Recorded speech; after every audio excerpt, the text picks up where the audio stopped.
제가 교회 개척을 하고 몇 교회에 선교 요청 편지를 보냈던 적이 있습니다.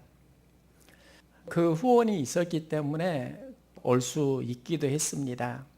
3년 후원을 요청을 했는데요. 3년이 지나고 후원이 끊어지기도 하고, 그런데도 불구하고 계속 후원해 주는 분도 계셨습니다. 3년이 지나고 후원이 계속되니까 제가 목사님을 만나 뵙고 우리 교회 사정을 이야기해 드리는 것이 좋겠다 해서 목사님을 찾아간 적이 있습니다. 우리 교회 현황을 있는 그대로 이야기를 했습니다. 그러니까 목사님이 당신의 교회 개척 이야기를 저에게 들려주시는 겁니다. 올광교회 부목사로 사역을 하다가 20여 년 전에 교회 개척을 했다고 합니다. 그리고 개척을 하는데 사람 만나는 재미가 있었다, 이 이야기를 하는 겁니다. 하지만 지금은 시대가 바뀌어졌고 옛날보다는 훨씬 더 사역을 해 나가기가 어려운데 힘내시라고 격려해 주셨습니다. 제가 목사님을 만나고 오는데요, 제 마음속에 부러웠던 게 있습니다. 중형교회로 성장했다, 이건 부럽지 않았는데 제 마음속에 초창기에 사람 만나는 재미가 있었다, 이 말이 정말 부러웠습니다. 그러면서 저의 경험을 한번 되짚어 보았습니다. 사역 현장에 힘과 에너지를 주는 특별한 분들이 분명히 계셨습니다. 그런데 보통은요, 상처가 참 많은 분들, 그리고 또 신앙의 기복이 요동치는 분들, 또 자기 주장이 참 강한 분들도 있었습니다. 사람을 만나면 이상하게 제가 좀 지치는 그런 경험을 상당히 좀 했습니다. 그런데 지금 우리 선원교회가 개척하고 지금 사람 만나는 재미가 좀 살아난다. 이게 굉장히 저에게 놀라운 어떤 변화였습니다. 이게 적은 게 아닙니다. 어느 순간부터 사람 만나는 재미가 있다. 돌이켜보니까 우리 교회에 정말 다른 분들이 극복하지 못한 특별한 가족들이 계시는 것도 볼 수 있습니다. 우리 교회는요, 방송 설교를 하고 있습니다.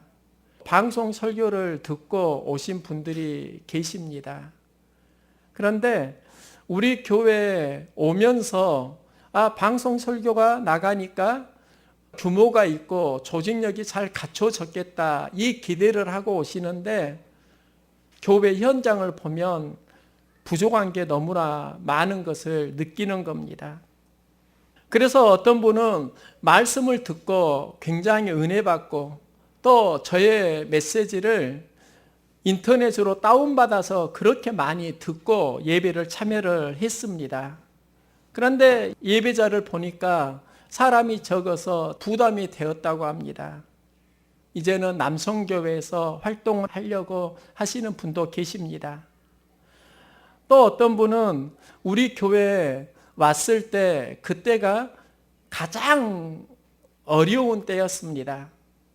선두 그룹이 이사 가거나 여러 사정으로 인해서 빠지고 교회가 이러면은 안 되는데 할 정도로 긴장이 되던 순간에 어떤 분은 오셨고요. 이때 머리 숫자나 채워주자, 그러면서 등록하시고 지금 열심히 헌신하는 분도 계십니다. 그러면서 교회 분위기가 바뀌어지고 있습니다.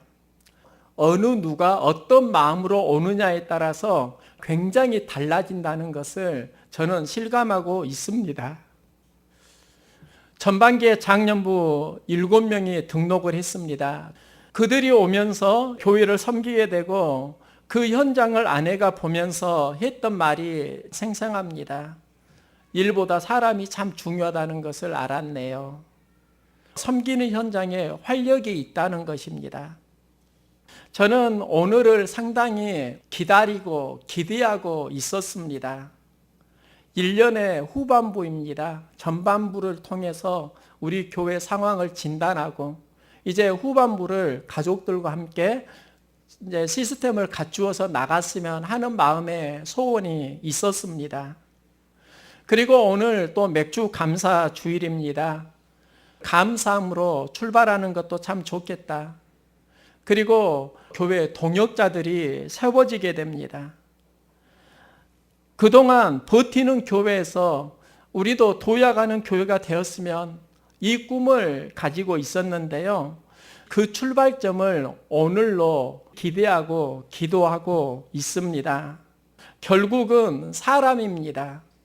사람이 준비가 되면 일은 되어지고 사람이 그 일을 감당 못하면 버거워집니다. 우리가 모두 다 품어야 되는 마음이 쓰임받는 사람이 되고자 하는 마음인데요. 어떻게 쓰임받는 사람으로 성장해야 하는가? 저는 오늘 오병이어의 기적 현장을 통해서 그 비결을 알아갈 수 있기를 소망합니다. 상황은 이런 겁니다. 수많은 사람들이 말씀을 듣기 위해 모였습니다. 장정만 5천이라고 기록합니다. 여인들과 어린이까지 합하면 훨씬 더 많은 숫자입니다. 이렇게 사람들이 모일 수 있었던 배경이 있습니다. 6월절이 되면 사람들이 예배드리러 예루살렘에 몰려옵니다. 그 많은 사람들이 예수의 소문을 듣고 만나러 몰려가는 겁니다. 장정만 5천인데요. 이 상황을 학자들은 한 2만까지도 계산을 하고 있습니다. 여인들과 어린이까지 모두 모였다고 하면 10,000명은 좋게 넘었을 것이고 2만 정도 모이지 않았을까 하는 겁니다. 많은 사람들이 예수님이 계시는 벳세다 들판에 모였는데요. 모이는 건 참 좋은 일입니다. 그런데 식사 시간이 되었다는 겁니다. 먹을 양식이 없습니다.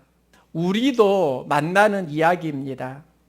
상황을 보면 은혜 받는 그 현장에 은혜만 있는 게 아니라 갈등도 항상 있다는 겁니다. 예수님이 빌립에게 묻습니다. 우리가 어디서 떡을 사서 이 사람들을 먹이겠느냐? 이 말은 우리가 어떻게 하면 삶의 현장에서 경험하는 문제들을 극복할 수 있겠느냐? 이 질문을 하는 겁니다. 빌립에게만 하는 질문이 아니라 우리에게도 하는 질문입니다. 우리도 살면서 문제와 갈등을 경험합니다. 모두 다 그 문제 갈등을 극복하기 위해서 노력합니다. 그런데 예수님께서 질문하시는 핵심은 무엇인가? 어떤 노력을 할 것이냐? 문제를 풀어가는 노력을 해야 하는데 엉뚱한 노력을 할 수도 있고 원하지 않지만 그런 사건을 만날 수 있다 하는 것입니다. 예수님이 빌립에게 이 질문을 하니까요. 빌립이 말합니다. 사람들에게 조금씩 받게 할지라도 200데나리온의 떡이 부족하리이다. 빌립의 이야기를 보면은요. 우리들의 이야기입니다. 지금 우리에게 많은 사람들을 먹일 양식이 없습니다. 그리고 200데나리온의 떡이 있다고 하더라도 그거로도 부족합니다. 이 말은 무슨 말인가? 우리에게 200데나리온도 없지만 있다고 할지라도 어디서 그걸 사올 수 있으며 또 그걸 나눠준다 하더라도 이 많은 사람들을 먹일 수 있겠습니까? 조금씩 먹인다 하더라도 부족합니다. 안 그런가요? 빌립의 말, 틀린 말 아닙니다. 정확하게 분석하고 있습니다. 논리 구조가 합리적입니다. 그런데 빌립의 이런 논리로는 결핍의 문제가 극복되지 않는다는 겁니다. 빌립의 신앙은 한마디로 말하면 이 문제를 해결할 수 없다는 겁니다. 결과는 어떻게 되는가? 결핍의 현장에서 모든 사람이 배부르게 먹고 12광주리가 남는 풍요의 현장으로 바뀝니다. 우리가 동의하는 빌립의 이야기는 틀렸다는 겁니다. 왜 틀렸을까요? 다르게 접근한 사람이 바로 안드레입니다. 안드레는 예수님의 이야기를 듣습니다. 빌립의 말도 들었을 것입니다. 안드레는 일단 예수님의 말씀을 듣고 현장으로 나아갑니다. 많은 사람들이 있는 그 현장으로 나아가는 겁니다. 안드레가 답을 알고 갔을까요? 일단 예수님 말씀하시니까 현장 속에 들어가는 겁니다. 그 현장 속에서 그는 보리떡 5개, 물고기 2마리 가진 소년을 만납니다. 그 소년에게 안드레는 예수님의 말씀을 했을 겁니다. 그리고 그 소년이 안드레에게 자신이 가진 것을 줍니다. 그것을 안드레가 예수님에게 가져오는 것입니다. 그런데 그가 가져왔던 건 문제 해결이 아닙니다. 보리떡 5개, 물고기 2마리로 이 많은 대중을 먹일 수 없습니다. 우리가 찾아야 하는 비전의 핵심이 무엇인가? 씨앗신앙입니다.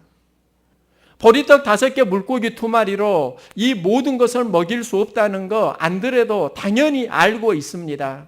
그것을 예수님과 연결했다라는 것이 중요합니다.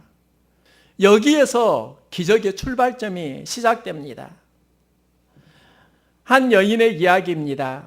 그는 가나안에서 학교를 다닐 수가 없었습니다. 공부는 하고 싶은데 공부할 여건이 안 됩니다. 그때 가나안에서 공부하지 못하는 그들에게 공부를 가르칠 수 있다면 그녀가 하나님께 기도합니다. 하나님, 저 가나안에서 공부 못했어요.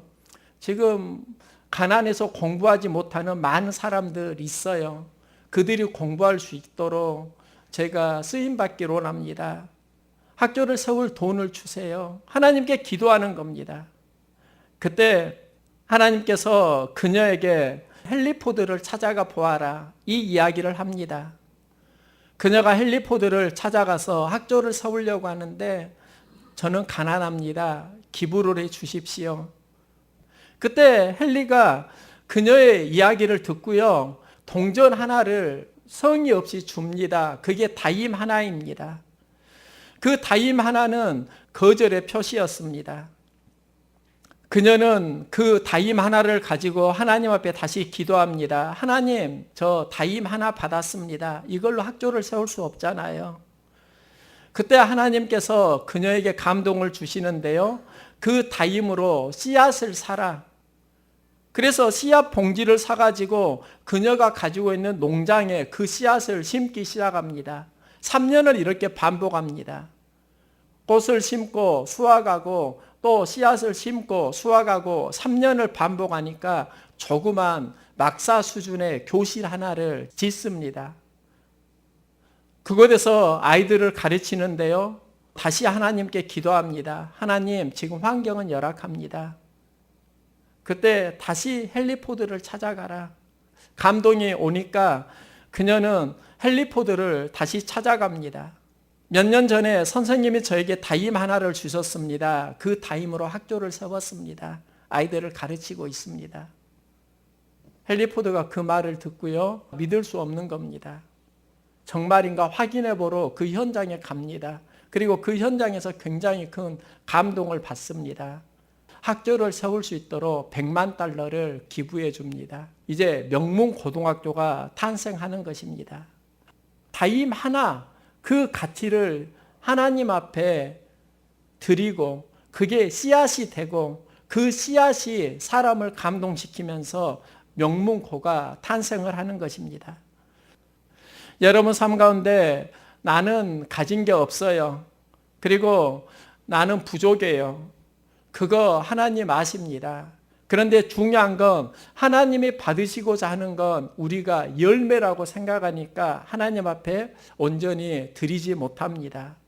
하나님은 씨앗을 원하십니다. 씨앗이 하나님과 연결되면 여기에서 기적이 일어나는 겁니다. 안드레가 예수님에게 가져왔던 건 영적으로 말하면 씨앗입니다. 그러면 소년이 어떻게 그것을 드릴 수 있었는가? 만일 소년이 안드레에게 자신의 양식을 나누어 주지 못했다면 그 기적은 일어나지 않을 겁니다. 소년도 예수님에 대한 이야기를 듣고 소문을 듣고 벳세다 들판에 모였습니다. 여기에서 예수님이 먹을 양식을 찾으신다라는 소식을 듣습니다. 그때 소년에게 변화가 하나 일어납니다. 예수님의 필요를 보는 눈이 열린 것입니다. 헌신은 어디에서 시작되는가 보면 눈이 어디로 열리냐에서 시작됩니다. 자신의 필요만 보는 사람은 헌신자로 성장할 수 없습니다. 타인의 필요를 보는 눈에서 헌신이 시작됩니다. 무언가를 하겠다고 하면서 항상 눈이 자기 자신에게 향할 때가 있습니다. 여기서 기적이 일어나지 않는다는 겁니다. 모세가 이스라엘 백성을 가나안으로 이끌어가는 과정 속에 적이 아말렉입니다. 여호수아는 백성들을 데리고 전쟁에 나가고 모세는 아론과 훌을 데리고 산 위로 올라가서 기도합니다. 전쟁의 승패가 모세가 손을 올리면 이스라엘이 이기고 손이 내려오면 아말렉이 이기는 상황입니다. 모세가 손을 올려야 합니다. 그때 나이가 80입니다. 계속 손을 들 수가 없는 것이지요. 그때 아론과 훌이 모세를 도와주는데요. 모세가 앉을 수 있는 자리를 마련해 줍니다. 모세의 연약함을 도와주는 몸의 행동을 했다는 겁니다. 그리고 한 사람은 이쪽에서 한 사람은 저쪽에서 모세의 손을 붙들어 올려줍니다. 부족함 현장 속에 힘내라고 말하는 사람이 있고 또 내가 원하는 것을 가지고 들어가는 사람이 있습니다. 중요한 건 부족한 현장 속에 필요가 무엇인가를 보고 그 자리로 가는 눈이 아론과 훌에게 있었다는 겁니다. 우리가 살면서 우리가 섬기는 현장에 내가 원하는 방향으로 가려고 합니다.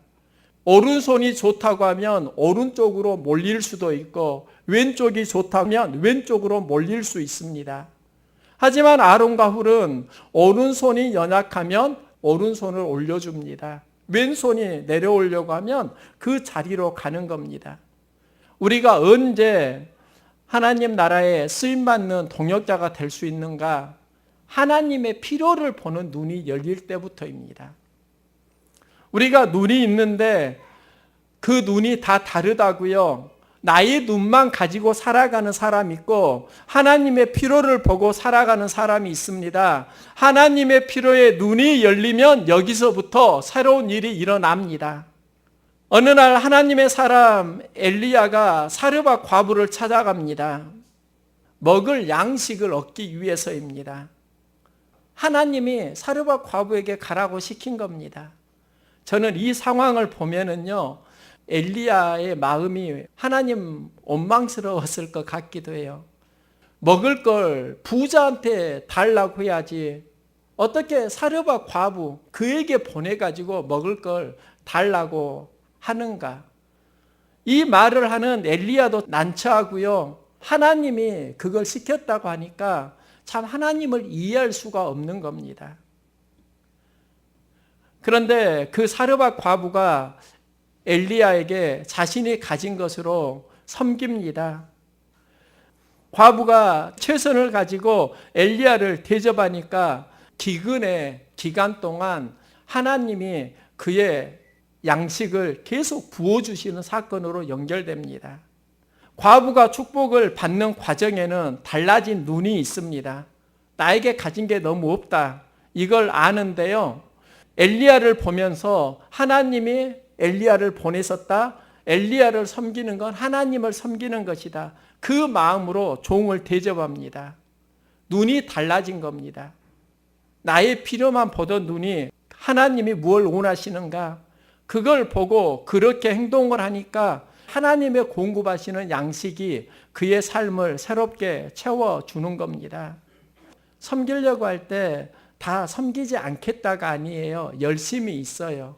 그런데 그 열심이 언제 갈등을 일으키는가?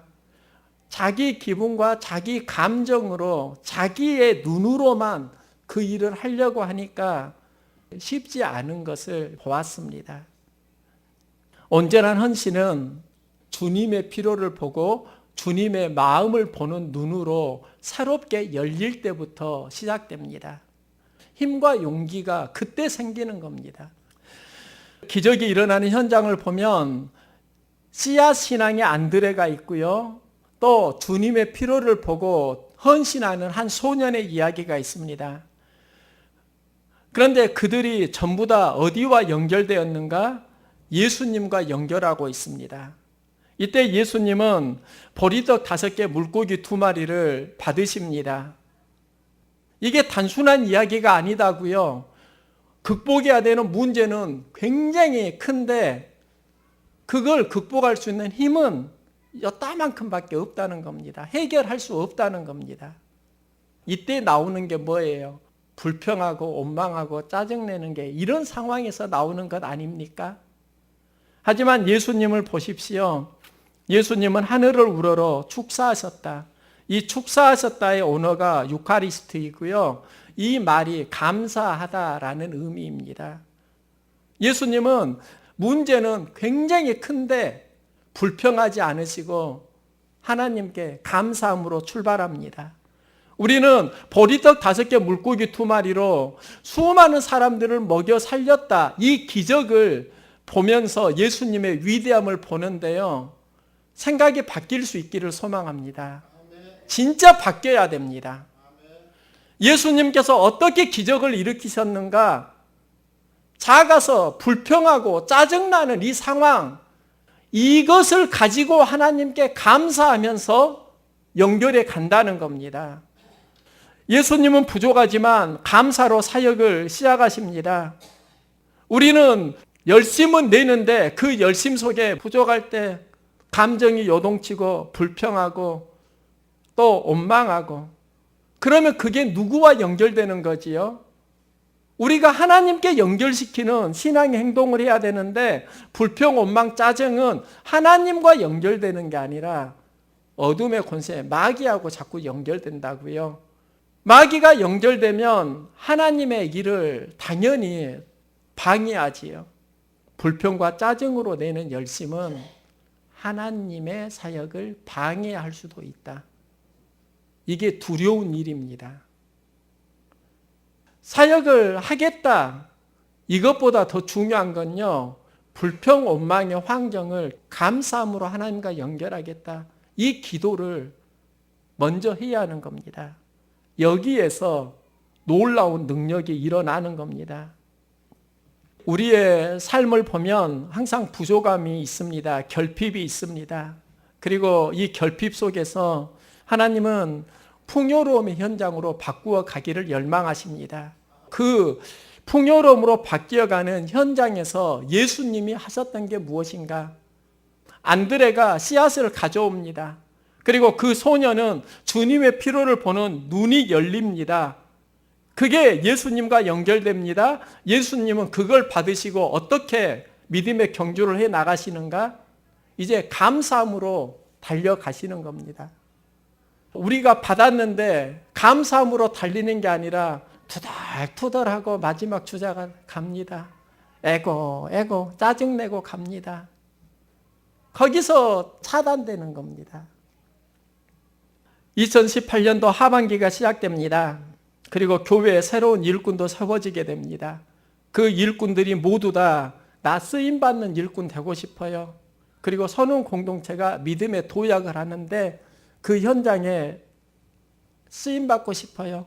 이 마음을 가족들 다 가지고 있으리라고 봅니다.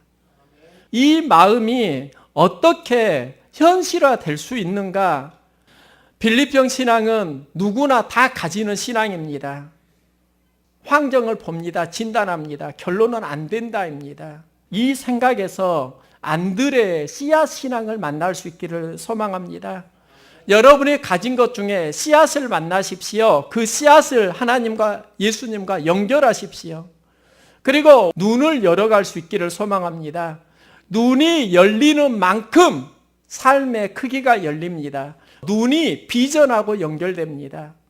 자기 자신의 필요만 보는 눈을 주님의 필요를 보는 눈으로 열려가면서부터 우리의 삶의 방향이 달라진다는 겁니다. 힘의 크기가 달라진다는 겁니다. 우리가 삶의 가장 절정은 무엇일까요? 그게 바로 감사입니다. 가진 것 없어요. 부족해요. 하지만 상황을 극복하는 힘은 감사함으로 하나님과 연결할 때 부족함이 넘치는 현장으로 바뀌어지는 겁니다. 우리는 오병이어의 기적을 예수님이 행하셨다. 이건 사건이고요. 그 사건을 이루어가는 스토리를 우리가 보아야 합니다. 씨앗 들이십시오. 주님의 필요를 보십시오. 그리고 감사함으로 믿음의 경주를 계속해 나가십시오. 제가 이런 말을 할 수밖에 없는 게 좀 안타깝습니다. 우리 교회에 갖추어진 거 진짜 없어요. 저도 큰 교회에서 시스템 갖춰진 데서 사역을 했는데 혼자 해야 되고 좀 힘들 때 솔직히 있더라고요. 그런데 다 해야 하는 겁니다. 여기에서 에너지가 지치기도 하고 고갈도 되는 겁니다. 그런데 저만 경험하게 되는 이야기가 아닐 수도 있을 것 같아서 현장에서 기대와 다른 것을 분명히 만날 수 있을 것 같아서 제가 조심스럽게 부탁을 드리는 겁니다. 씨앗 신앙으로 그리고 주님의 필요를 보는 눈으로 부족하지만 감사함으로 하나님과 계속 연결해 가면 분명히 하나님께서 놀라운 일을 행하실 것입니다. 하나님은 이 시대에 어떤 사람을 찾으실까요? 어려운 환경 속에서 감사의 능력이 있는 사람을 사용하십니다. 감사하는 능력으로 우리가 섬김의 도약을 해 나갈 수 있기를 소망합니다.